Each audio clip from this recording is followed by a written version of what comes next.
ఓం నమో వెంకటేశాయ. అందరికీ నమస్తే అండి. Welcome back to my channel Tirumala talks. నేను మీ లక్ష్మీ పూజిత. తిరుమల యొక్క డైలీ అప్డేట్స్కి స్వాగతం అండి. తిరుమల దర్శనానికి సంబంధించిన లేటెస్ట్ అప్డేట్స్ కోసం మన ఛానల్ యొక్క టెలిగ్రామ్ గ్రూప్లో మరియు వాట్సాప్ ఛానల్లో జాయిన్ అవ్వగలరు. వాటి యొక్క లింక్ అనేది ఈ వీడియో కింద డిస్క్రిప్షన్లో మరియు కామెంట్ సెక్షన్లో ఇవ్వటం అయితే జరిగింది. ఈరోజు ఈ వీడియోలో మనం తిరుమల దర్శనానికి సంబంధించిన వివరాలను, అలాగే ప్రస్తుతం తిరుమల మరియు తిరుపతిలో వాతావరణం ఎలా ఉంది, వర్షాలు పడుతున్నాయా లేదా అని చాలామంది భక్తులు అడుగుతున్నారండి. వాటి యొక్క పూర్తి వివరాలను గురించి, అలాగే భక్తులు అడిగే కొన్ని ముఖ్యమైన దర్శనానికి సంబంధించిన సందేహాలు, వాటి సమాధానాలను గురించి అయితే తెలుసుకుందాము. కనుక వీడియోని చివరి వరకు చూడండి. ముందుగా నిన్న అంటే డిసెంబర్ 6వ తేదీన తిరుమలలో స్వామివారిని మొత్తం 75,782 మంది భక్తులు దర్శనం చేసుకున్నారు. అందులో స్వామివారికి మొత్తం 26,052 మంది భక్తులు తలనీలాలను సమర్పించారండి. నిన్నటి రోజున తిరుమలలోని శ్రీవారి హుండీ యొక్క ఆదాయం అనేది 2,97,00,000 రూపాయలు.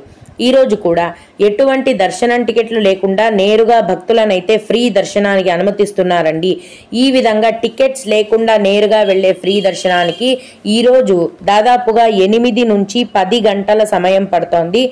అలాగే 300 రూపాయల దర్శనం టికెట్లు కలిగి ఉన్న భక్తులకు మరియు 500 రూపాయల దర్శనం టికెట్లు కలిగి ఉన్న భక్తులకు దర్శనానికి 3 గంటల సమయం అనేది పడుతోంది. రోజులాగే ఈ రోజు కూడా చిన్న పిల్లలు సుపదం ఇన్ఫాంట్ దర్శనం అనేది ఉంది. ఈ రోజు సుపదం ఇన్ఫాంట్ దర్శనానికి 1 గంట సమయం, అలాగే విఐపి బ్రేక్ దర్శనానికి కూడా 1 గంట సమయం అనేది పడుతోంది. దీన్ని బట్టి ఈరోజు తిరుమల కొండపైన భక్తుల యొక్క రద్దీ అనేది సాధారణంగా ఉందండి. నిన్న చాలా ఎక్కువగా ఉండింది. ఫ్రీ దర్శనానికి నిన్న 18 గంటల సమయం పట్టింది. కానీ ఈరోజు మాత్రం ఈరోజు శనివారం అయినప్పటికీ కూడా తిరుమల కొండపైన భక్తుల యొక్క రద్దీ అనేది అంత ఎక్కువగా ఏమీ లేదు, సాధారణంగా కొనసాగుతోందండి. ఈరోజు ఫ్రీ దర్శనానికి కొత్తగా క్యూ లైన్లో ఎంటర్ అయ్యే భక్తులకు మొత్తం దర్శనమై బయటికి రావడానికైతే దాదాపుగా 8 నుంచి 10 గంటల సమయం అనేది పడుతోంది. దీన్ని బట్టి భక్తులు మీ యొక్క దర్శనాన్ని ప్లాన్ చేసుకోవాల్సిందిగా మనవి. ఇప్పుడు ప్రస్తుతం తిరుమల మరియు తిరుపతి వాతావరణం ఎలా ఉందంటే సాధారణంగానే ఉందండి. వర్షాలేమీ పడటం లేదు అంతగా. తుఫాను ప్రభావం కూడా తగ్గిందండి, అసలు ఏమాత్రం లేదు. తిరుమల మరియు తిరుపతిలో వర్షాలైతే పడటం లేదు అంతగా. కానీ ఇప్పుడు చలికాలం కాబట్టి, అలాగే కొండ ప్రాంతం అవ్వడంతో తిరుమల మరియు తిరుపతిలో చలి మరియు పొగమంచు అనేది చాలా ఎక్కువగా ఉంది. కనుక తిరుమల దర్శనానికి వచ్చే భక్తులందరూ కూడా దీనికి తగినట్లుగా గొడుగులు, శాలువలు, స్వెటర్లు తెచ్చుకోవడం మంచిది. చిన్న చిన్న తుంపర్లు, చిన్నపాటి వర్షాలు పడుతున్నాయి తప్ప పెద్దగా తుఫాను వర్షాలు అయితే లేవు. భక్తులందరూ కూడా తిరుమల వచ్చి స్వామివారిని దర్శనం చేసుకోవచ్చు. ఇవండి ప్రస్తుతం తిరుమల మరియు తిరుపతిలో వాతావరణం యొక్క వివరాలు. ఇక భక్తులు అడిగే కొన్ని ముఖ్యమైన దర్శనానికి సంబంధించిన సందేహాలు, వాటి సమాధానాలను గురించి అయితే తెలుసుకుందాము. అయితే ఇవి అడిగిన వారికే కాకుండా దర్శనానికి వెళ్ళే ప్రతి ఒక్కరికి కూడా ఉపయోగపడతాయండి. ఒక భక్తుడు, మేడం మాకు మధ్యాహ్నం 12 గంటలకి రూమ్ టైం వచ్చింది, మేము ఏ సమయానికి రూమ్కి చేరుకోవాలి చెప్పగలరు అని అడిగారు. మీరు ఆన్లైన్లో రూమ్స్ బుక్ చేసుకొని ఉంటే కనుక మీరు రూమ్కి వెళ్ళడానికి లేదండి. ముందుగా తిరుమల కొండపైకి చేరుకుంటూనే అక్కడ సిఆర్ఓ ఆఫీస్ అని ఉంటుంది.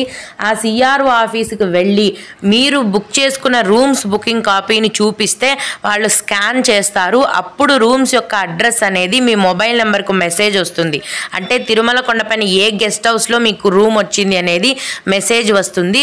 మీరు ఆ గెస్ట్ హౌస్కి వెళ్ళి ఆ మెసేజ్ని చూపిస్తే వాళ్ళు మీకు రూమ్స్ అనేవి కేటాయిస్తారు. ఇక సిఆర్ఓ ఆఫీస్కి ఏ టైంలో వెళ్ళి స్కాన్ చేయించుకోవాలి అనేది మీకు ఈ 12 గంటల టైం అండి. కరెక్ట్గా 12, 11 అని ఒక టైం ఇవ్వరండి మీకు.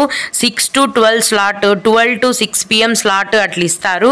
మీకు రూమ్స్ బుకింగ్ కాపీలో ఉదయం 6 గంటల నుంచి మధ్యాహ్నం 12 గంటల లోపు స్కాన్ చేయించుకోవాలి అని ఉంటే కనుక ఆ టైం మధ్యలో వెళ్ళి మీరు స్కాన్ చేయించుకోవాలి.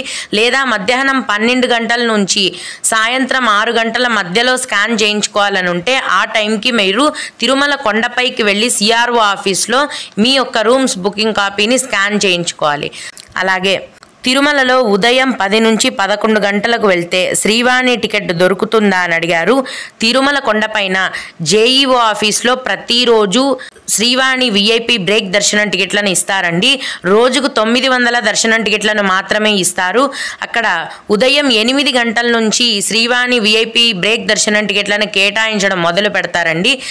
రోజుకు 900 టికెట్లను మాత్రమే కేటాయిస్తారు కాబట్టి దాదాపుగా 1 గంటలోపే టికెట్స్ అయిపోతాయి. మీరు తెల్లవారుజామునే వెళ్ళి అక్కడ జేఈఓ ఆఫీస్లో విఐపి శ్రీవాణి టికెట్స్కి కూడా క్యూ లైన్ ఉంటుందండి. 1 గంట 2 గంటల ముందు నుంచి జనాలు వేచి ఉంటారు.